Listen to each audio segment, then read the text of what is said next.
Trying to be a bit more mindful of things you buy? For you and your family? Well, when it comes to laundry, choose All Free Clear. 100% free from dyes and perfumes. All Free Clear uses only essential ingredients that tackle tough stains and odors. And it's gentle on the skin. It's a powerful clean you can feel good about. So go on, pick up a bottle of All Free Clear for your next laundry day. Cómo se construyó el Arca de la Alianza y cómo se usaba realmente. La mayoría de las personas piensa que el Arca de la Alianza era simplemente una caja dorada donde guardaban las tablas de los 10 mandamientos. Pero prepárate, porque lo que realmente contenía era un dispositivo tan peligroso que matar a quien lo tocara era considerado un efecto secundario menor. Porque construir un objeto de precisión milimétrica usando madera específica del desierto, recubierto con 55 kilos de oro puro sin soldadura y cargado con una energía que carbonizaba cuerpos humanos instantáneamente, requería conocimientos que desafían nuestra comprensión de las capacidades de la época. En este video vas a descubrir las instrucciones exactas que recibió Moisés en el monte, el verdadero propósito de cada componente del arca que los religiosos nunca mencionan, y por qué tocarlo significaba muerte instantánea incluso si eras un sacerdote consagrado. La historia comienza en un lugar donde ningún ser humano debería estar vivo. Moisés llevaba 40 días en la cima del Sinaí sin comer ni beber, envuelto en una nube tan densa que su pueblo al pie de la montaña solo veía relámpagos y escuchaba truenos que hacían temblar la tierra. La temperatura en esa altitud caía a -5 grados por la noche y el aire era tan delgado que respirar era como inhalar cuchillos. Cualquier alpinista moderno te dirá que sobrevivir 40 días a 3.000 metros de altura sin provisiones es médicamente imposible. Pero Moisés no solo sobrevivió. Recibió instrucciones tan detalladas para construir el arca que ocupaban párrafos enteros describiendo medidas exactas en codos, palmos y dedos. Un codo hebreo medía 45 centímetros y las instrucciones especificaban que el arca debía medir 2,5 codos de largo, 1,5 de ancho y 1,5 de alto. Esos son 112 centímetros de largo por 67 de ancho y 67 de alto. Dimensiones que no eran arbitrarias, sino calculadas con una precisión que implicaba conocimiento de proporciones geométricas sagradas. Pero aquí está el primer problema que la mayoría ignora por completo. Construir esas dimensiones exactas en el desierto del Sinaí era como pedirle a un náufrago que construya un reloj suizo con piedras y palos. No tenían reglas métricas, ni niveles de burbuja, ni escuadras de metal, y un error de 3 centímetros en cualquier medida arruinaría todo el equilibrio estructural del objeto. Imagina tener que cortar madera de acacia en el desierto usando herramientas de bronce que se desafilaban cada 20 minutos, bajo un sol que alcanzaba 48 grados a mediodía, donde el sudor te cegaba y cada movimiento tenía que ser milimétrico. Si cortabas la madera 2 dedos más corta, las proporciones divinas se rompían, y según las instrucciones, eso no era negociable. Probablemente estás pensando, ¿por qué no simplemente hacían lo mejor que podían y ya? Pero las instrucciones dejaban claro que cada detalle importaba porque el arca no era decorativa, era funcional, y su función dependía de que cada componente estuviera en el lugar exacto. El texto especifica que debía ser hecha de madera de acacia del desierto. No cualquier madera, y aquí está el problema técnico que los expertos ignoran. La acacia del Sinaí crece retorcida y nudosa debido a la falta de agua, con vetas tan irregulares que cortar una tabla recta de 2 codos de largo de un árbol, así es como intentar sacar una regla perfecta de un tronco de olivo. La madera se parte siguiendo las vetas, y en la acacia del desierto las vetas van en espiral porque el árbol crece girando para minimizar la exposición al sol, Necesitaban tablas perfectamente rectas, pero el material disponible era inherentemente torcido. La respuesta estaba en un proceso que los carpinteros modernos llaman estabilización por tensión controlada. Primero, cortaban las tablas más gruesas de lo necesario, dejándolas de 5 centímetros de grosor cuando solo necesitaban 3. Entonces, las enterraban en arena húmeda durante 7 días completos, un ciclo lunar exacto, mientras el sol del día y el frío de la noche creaban ciclos de expansión y contracción que relajaban las tensiones internas de la madera. Finalmente, cuando las desenterraban, las vetas se habían estabilizado lo suficiente para cortarlas al grosor final sin que se partieran, usando cuchillas de pedernal más afiladas que bisturís de acero moderno. Era como tratar madera verde usando termoterapia natural del desierto. Los artesanos trabajaban en turnos de 4 horas porque más tiempo bajo ese sol causaba delirios, y la precisión era imposible cuando tus manos temblaban por deshidratación. Pero resolver el problema de cortar la madera recta creó un obstáculo de ensamblaje mucho peor, porque ahora tenían 6 tablas perfectas de acacia del desierto, pero unirlas sin clavos de metal ni pegamento moderno, mientras mantenían ángulos de 90 grados perfectos, era físicamente imposible con las herramientas de la época. Las juntas tenían que ser invisibles porque el oro que las recubriría después revelaría cualquier imperfección de 1 milímetro. Y cada tabla pesaba aproximadamente 8 kilos. Lo que significa que sostenerlas en posición mientras las ensamblabas requería 4 hombres trabajando en sincronía absoluta. Resolver el ensamblaje sin clavos requería algo que los constructores modernos apenas redescubrieron en el siglo XIX. El sistema se llamaba ensamblaje de espiga y mortaja con cuña viva, y funcionaba usando la física de la expansión de la madera. Tallaban espigas macho en los extremos de cada tabla, protuberancias rectangulares de 3 centímetros que sobresalían como lenguas de madera.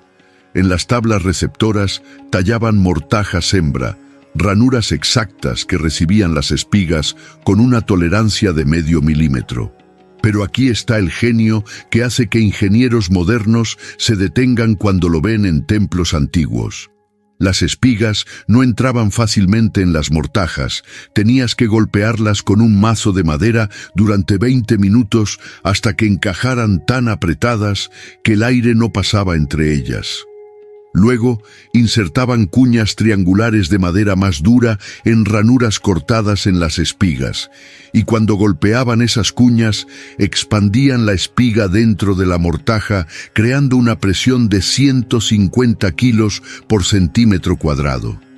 Era como crear un tornillo de madera que se apretaba solo, y mientras más tiempo pasaba, más se expandía la madera con los cambios de humedad, apretándose más.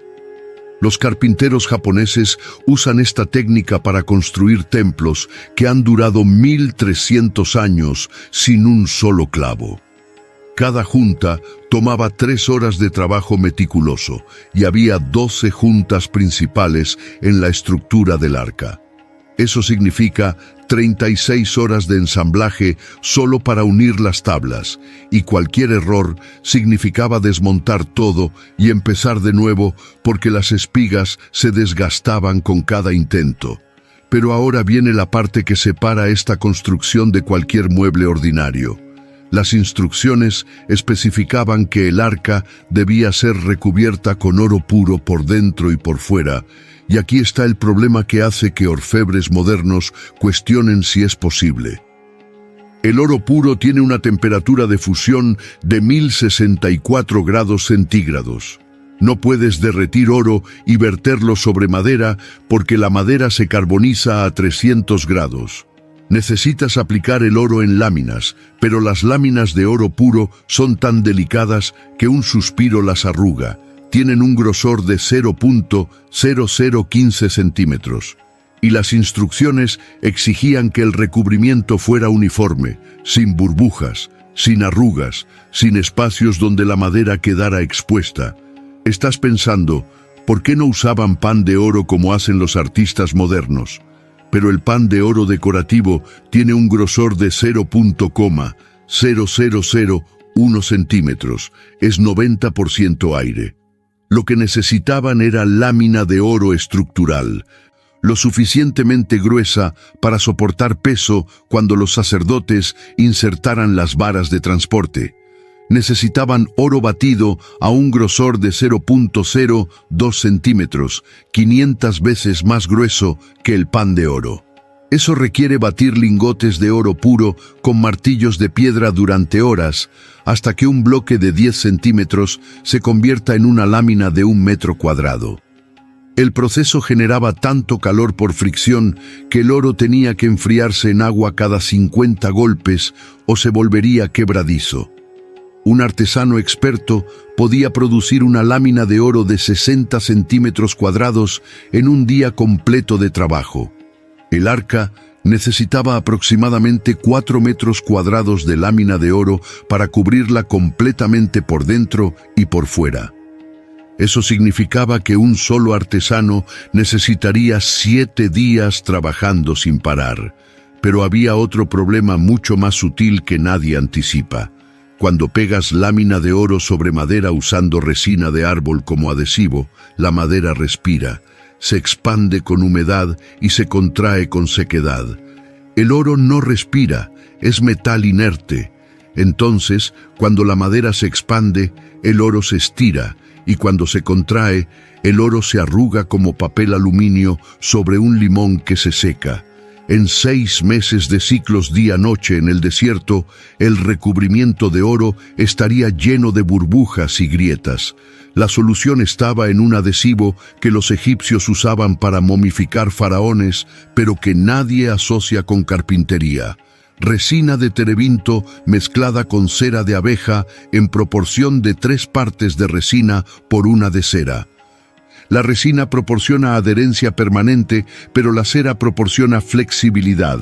Cuando la madera se expande, la cera se comprime absorbiendo el movimiento, y cuando se contrae, la cera se expande llenando los espacios.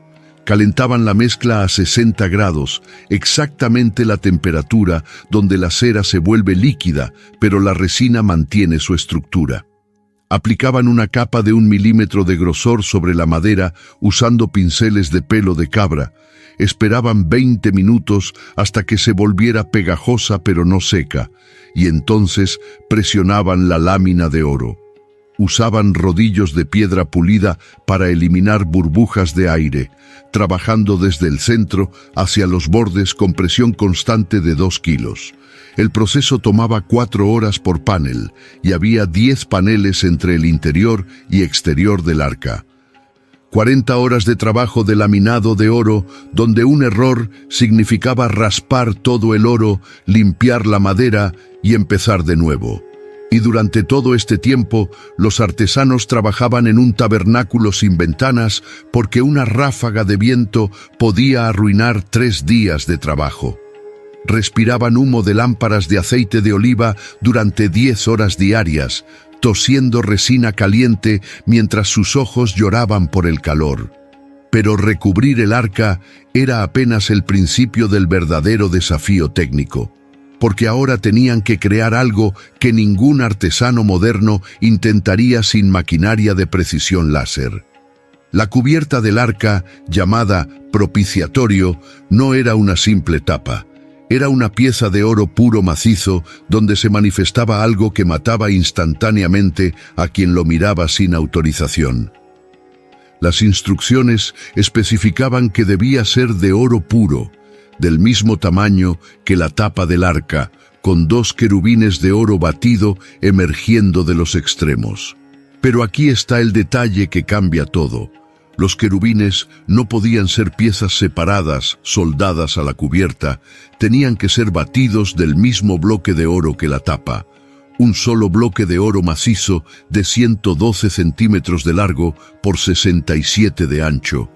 ¿Sabes cuánto pesa un bloque de oro macizo de esas dimensiones con un grosor de 7 centímetros? 83 kilos de oro puro. Eso es más pesado que un hombre adulto promedio. y tenías que batir ese bloque con martillos hasta que dos figuras de querubines emergieran de los extremos. Imagina golpear 83 kilos de metal precioso con un martillo de piedra, intentando crear alas con plumas definidas, rostros con expresiones, túnicas con pliegues. Un golpe muy fuerte y creas una abolladura irreparable. Un golpe muy suave y no mueves el metal. Y todo el tiempo sabes que si destruyes este bloque, acabas de desperdiciar el equivalente a 3 años de impuestos de toda una tribu. La presión psicológica haría temblar las manos del artesano más experimentado. Probablemente estás pensando, ¿por qué no fundían el oro en un molde con la forma de los querubines? Pero fundir oro requiere temperaturas de 1064 grados, y los hornos de la época usando carbón de madera alcanzaban máximo 900 grados. Incluso si alcanzabas la temperatura, verter oro fundido en un molde de arena crea porosidad, pequeñas burbujas de aire atrapadas que debilitan el metal. El oro batido es 60% más fuerte que el oro fundido porque el proceso de martillado comprime los cristales metálicos, eliminando espacios microscópicos. Las instrucciones especificaban oro puro batido porque este propiciatorio iba a cargar algo que requería máxima conductividad y 0 impurezas. Entonces, ¿cómo batían 83 kilos de oro hasta crear querubines tridimensionales?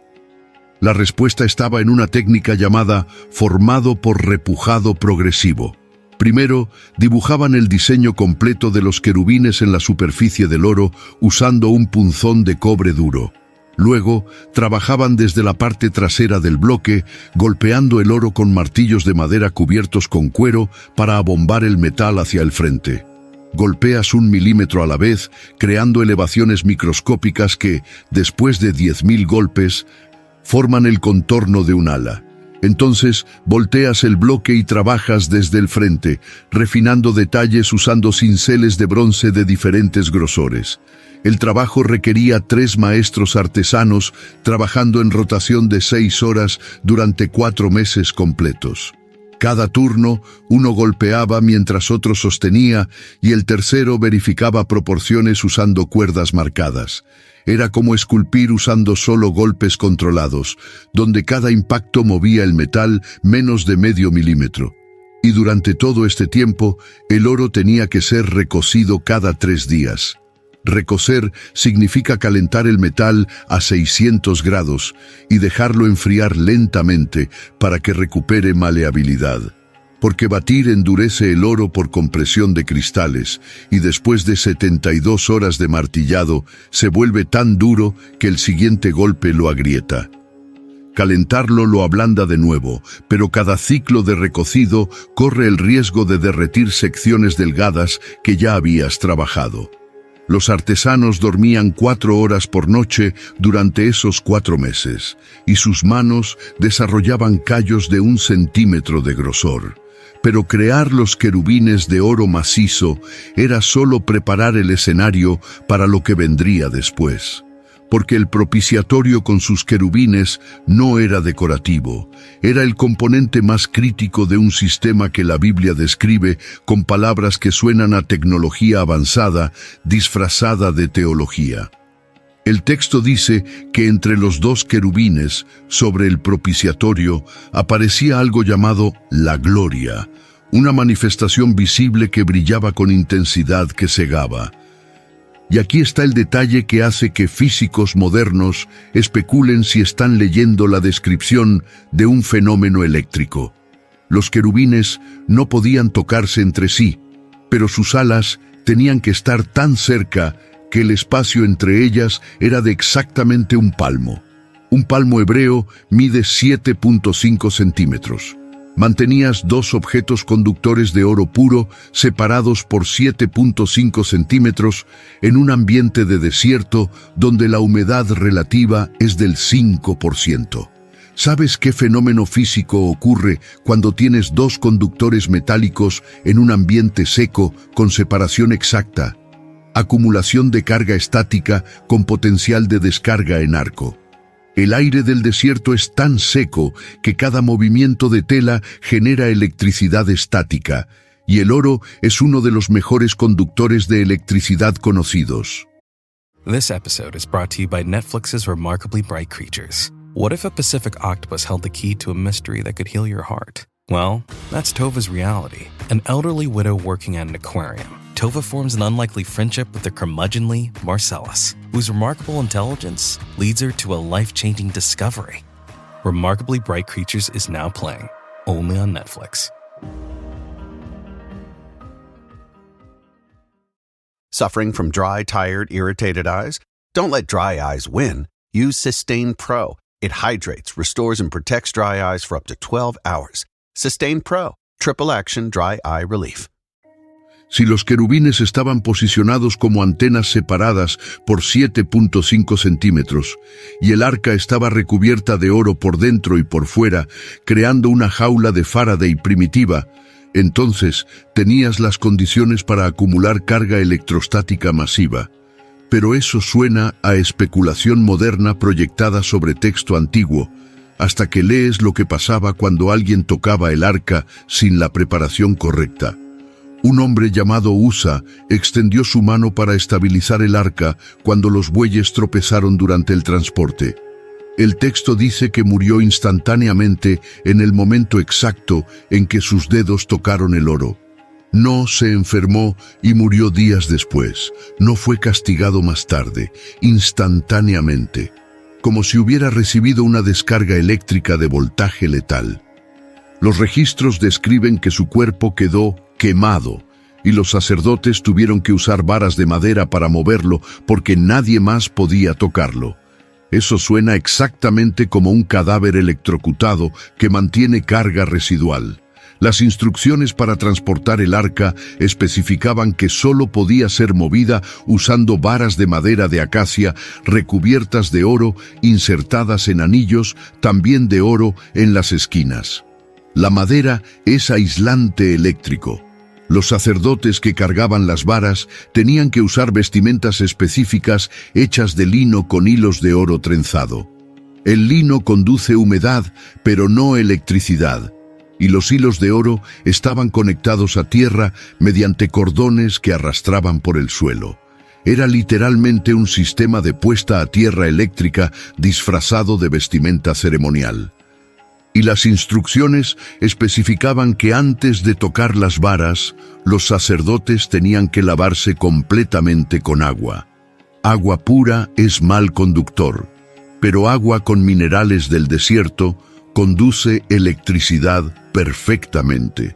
Mojar tu piel con agua mineralizada antes de tocar un objeto cargado de electricidad estática descarga el potencial acumulado lentamente en lugar de crear un arco letal. Los sacerdotes hacían esto sin entender la física, solo sabían que quienes no se lavaban morían y quienes sí lo hacían sobrevivían. Pero esto crea una pregunta perturbadora que teólogos evitan responder. Si el arca era un capacitor eléctrico masivo acumulando carga del ambiente, ¿de dónde venía la energía inicial y cómo se mantenía cargada? Un objeto metálico en el desierto acumula estática por fricción con aire seco, pero esa carga se disipa en minutos si no hay fuente continua. El arca mantenía su gloria durante décadas, brillando entre los querubines cada vez que el sumo sacerdote entraba al lugar santísimo. Eso requiere una fuente de energía que se recarga continuamente. Y aquí está el componente que todo el mundo ignora porque suena irrelevante. Dentro del arca no solo estaban las tablas de la ley, también contenían un recipiente de oro lleno con maná, el alimento que llovió del cielo durante 40 años en el desierto. El texto describe el maná como semillas blancas como cilantro que sabían a hojuelas con miel, y que cuando lo dejabas fuera un día, se llenaba de gusanos y apestaba. Pero el maná dentro del arca nunca se descompuso durante 400 años. Eso es físicamente imposible a menos que estuviera en un ambiente que inhibiera crecimiento bacteriano. La radiación electromagnética de baja frecuencia inhibe bacterias sin calentar materia orgánica. Si el arca generaba un campo electromagnético constante entre los querubines, ese campo habría preservado el maná indefinidamente mientras mataba cualquier organismo que intentara descomponerlo. Suena a ciencia ficción hasta que investigas qué más contenía el arca. La vara de Aarón, que según el registro floreció sobrenaturalmente produciendo almendras de una rama seca. Una rama muerta no florece, a menos que esté expuesta a un estímulo eléctrico que reactive sus células vegetales latentes.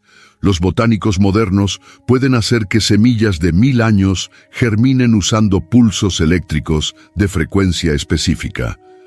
Si la vara de Aarón estaba dentro del campo electromagnético del arca y ese campo tenía la frecuencia correcta, podría haber estimulado las células de la madera, produciendo el equivalente a un florecimiento forzado. Los testigos habrían visto esto como un milagro divino porque no entendían bioelectricidad vegetal.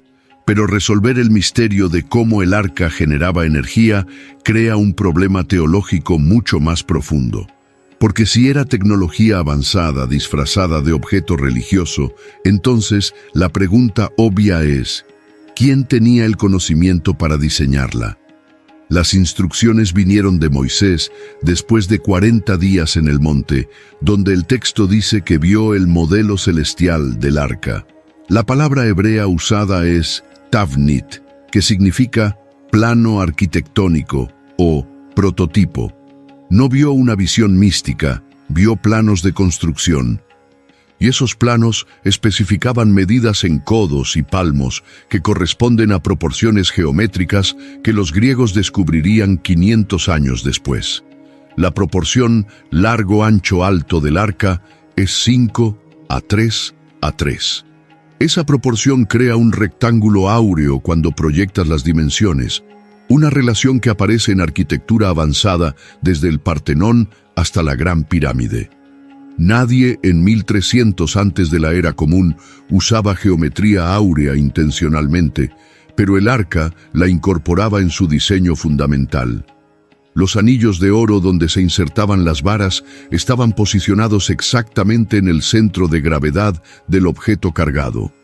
Eso significa que cuando 4 hombres levantaban el arca usando las varas, el peso se distribuía perfectamente sin inclinarse hacia ningún lado. Calcular el centro de gravedad de un objeto con densidad variable requiere matemáticas de integración que no existían formalmente hasta el siglo XVII. Pero alguien sabía exactamente dónde colocar esos anillos para que el balance fuera perfecto.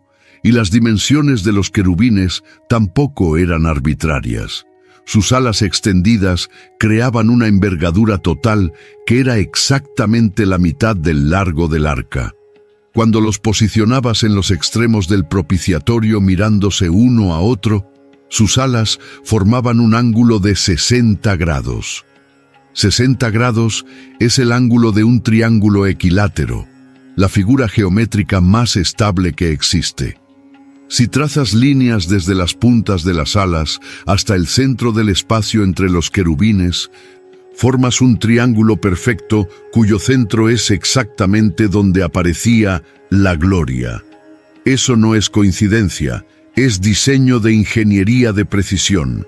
Alguien calculó que ese punto específico sería donde el campo electromagnético tendría máxima intensidad. Pero aquí está lo que mantiene a teólogos y científicos debatiendo después de 3000 años. Si todo esto era tecnología comprensible, ¿por qué disfrazarla como objeto religioso rodeado de rituales aparentemente supersticiosos? ¿Por qué no simplemente enseñar a las personas cómo funcionaba la electricidad estática y cómo manejarla de forma segura? La respuesta está en entender para qué se usaba realmente el arca, más allá de ser un contenedor, porque el propósito del arca no era solo almacenar las tablas de la ley. Era crear una interfaz de comunicación entre humanos y algo que el texto llama la presencia, pero que describe con características que suenan a transmisión de información. Una vez al año, el sumo sacerdote entraba al lugar santísimo donde estaba el arca. Llevaba vestiduras específicas con 12 piedras en el pectoral, cada una correspondiendo a una tribu, y las piedras estaban engarzadas en oro trenzado conectado con cadenas de oro puro. El pectoral funcionaba como un panel de control primitivo donde las piedras se iluminaban para dar respuestas. El texto usa la palabra Urim y Tumim, que significa luces y perfecciones. Los eruditos debaten qué eran exactamente, pero todos coinciden en que producían algún tipo de señal visible que el sacerdote interpretaba. Si las piedras eran cuarzo, amatista, turquesa y otras piedras piroeléctricas que generan carga cuando se calientan o presionan, entonces, en presencia de un campo electromagnético fuerte, emitirían luz visible por efecto triboluminiscente. Diferentes piedras brillarían con diferentes intensidades dependiendo de la frecuencia del campo, creando un sistema de señales visuales binarias. El sacerdote hacía preguntas específicas y las piedras se iluminaban en patrones que él interpretaba como sí, no o instrucciones más complejas. Esto suena místico hasta que entiendes que estás describiendo literalmente un sistema de comunicación digital primitivo usando respuesta electromagnética de cristales.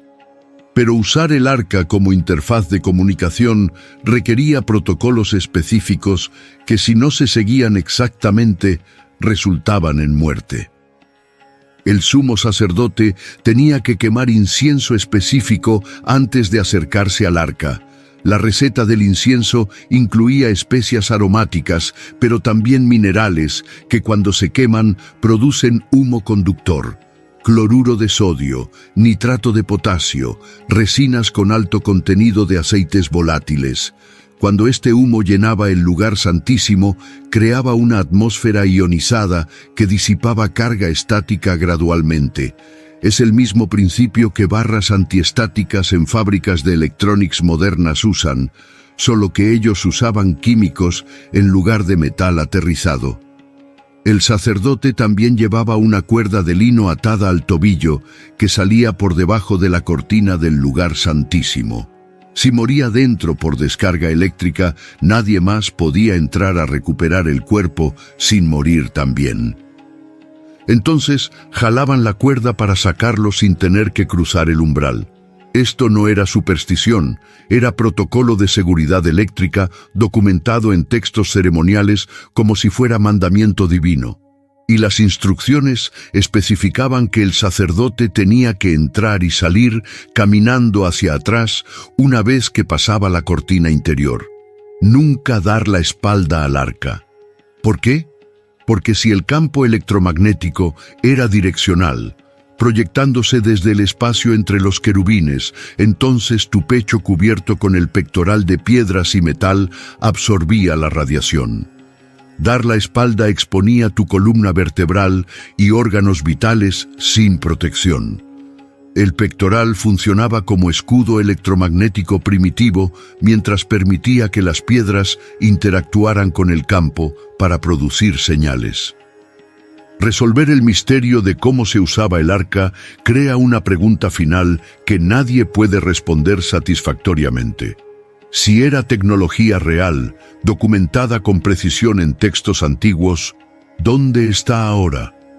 El arca desaparece del registro histórico en el año 586 antes de la era común, cuando Babilonia destruyó el primer templo de Jerusalén. Algunos textos rabínicos dicen que fue escondida en una cámara secreta debajo del monte del templo.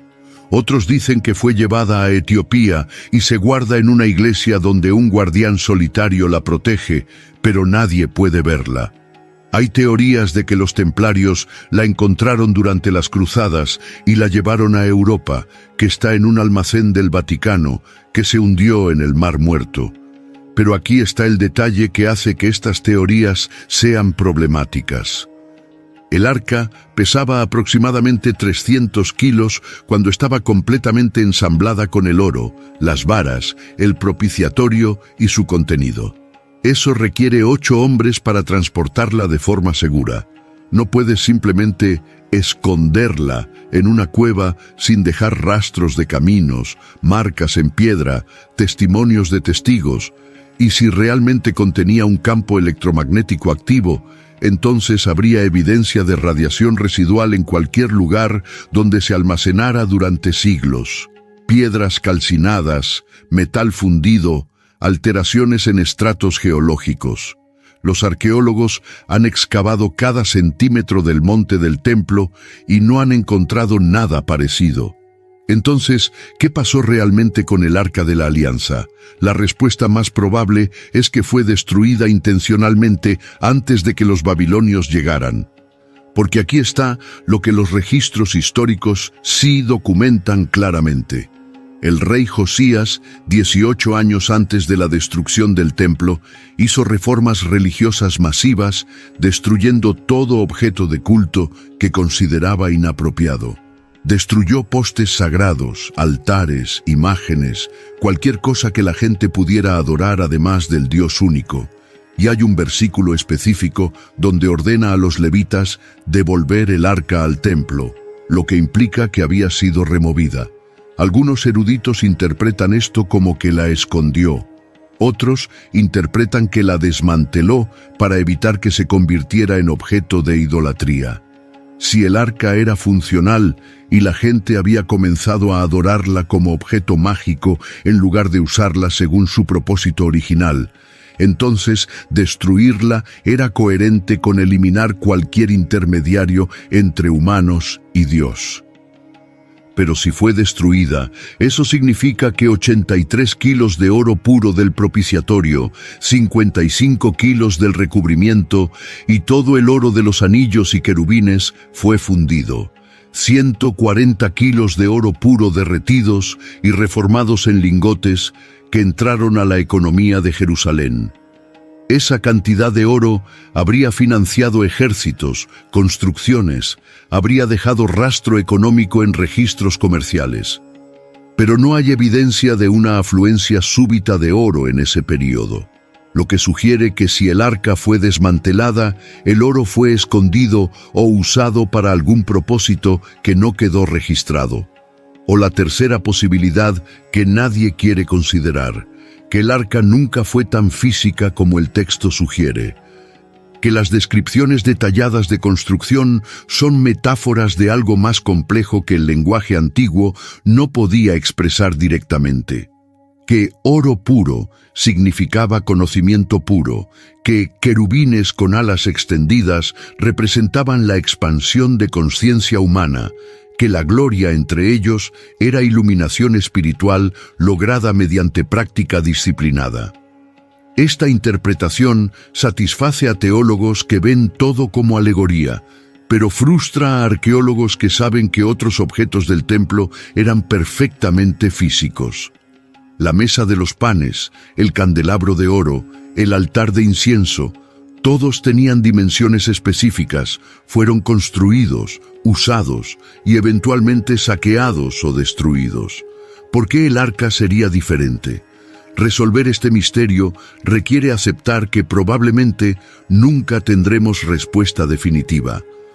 Pero lo que sí sabemos es esto. Durante aproximadamente 800 años, desde Moisés hasta Josías, existió un objeto que la gente trataba como el artefacto más sagrado y peligroso jamás construido.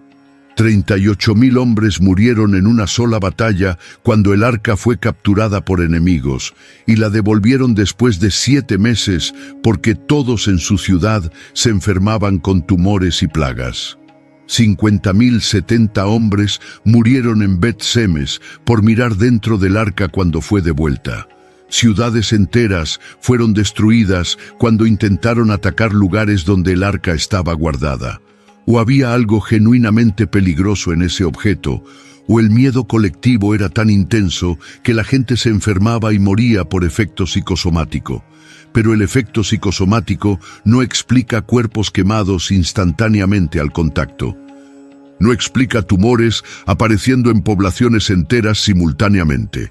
No explica construcción con precisión milimétrica usando herramientas de la Edad de Bronce, lo que nos deja con la posibilidad más perturbadora de todas, que el Arca de la Alianza era exactamente lo que el texto describe.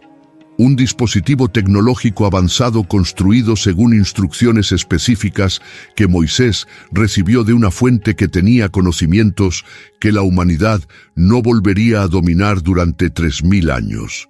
Y que ese dispositivo funcionaba de maneras que apenas estamos empezando a comprender usando física electromagnética que los antiguos no tenían vocabulario para describir excepto como gloria de Dios.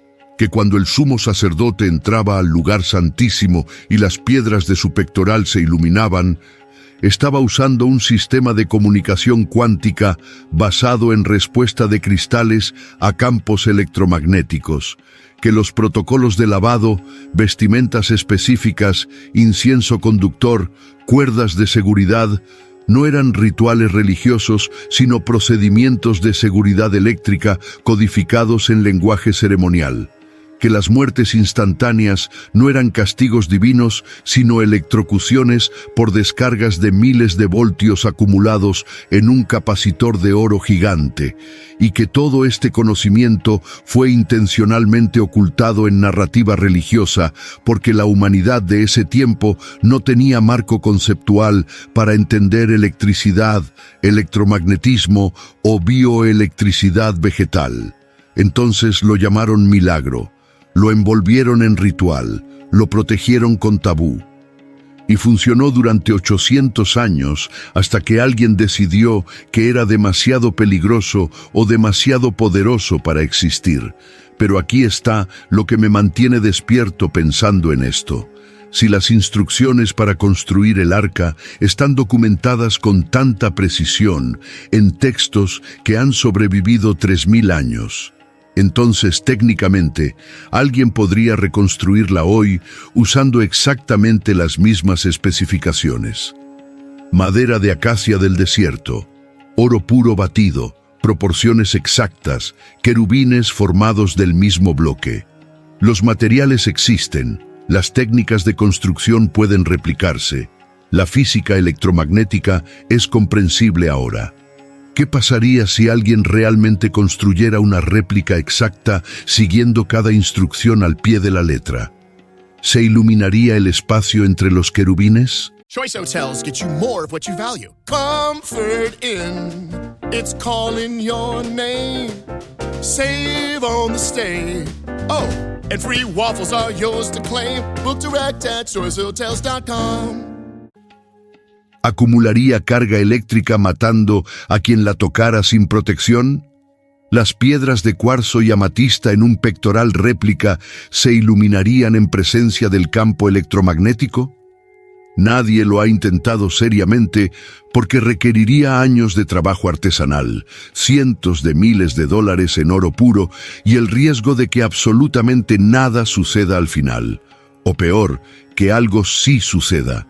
Que descubras que los antiguos sabían exactamente lo que hacían, que el arca no era símbolo, era tecnología, y que la razón por la que desapareció no fue porque dejó de funcionar, sino porque funcionaba demasiado bien. Porque un objeto que concentra energía electromagnética hasta matar humanos con un toque no debería estar en manos de cualquiera.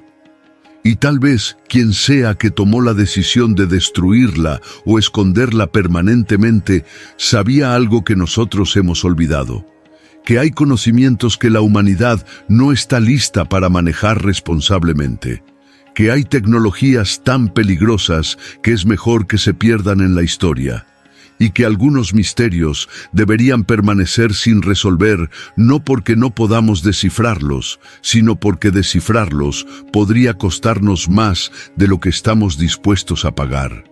El Arca de la Alianza se construyó en el desierto hace 3200 años usando madera de acacia y 140 kilos de oro puro batido a mano.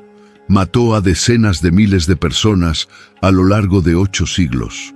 Desapareció sin dejar rastro verificable, y hasta el día de hoy Nadie sabe con certeza si era un símbolo religioso que la gente tomó demasiado literalmente, o un dispositivo funcional que operaba bajo principios que apenas estamos redescubriendo.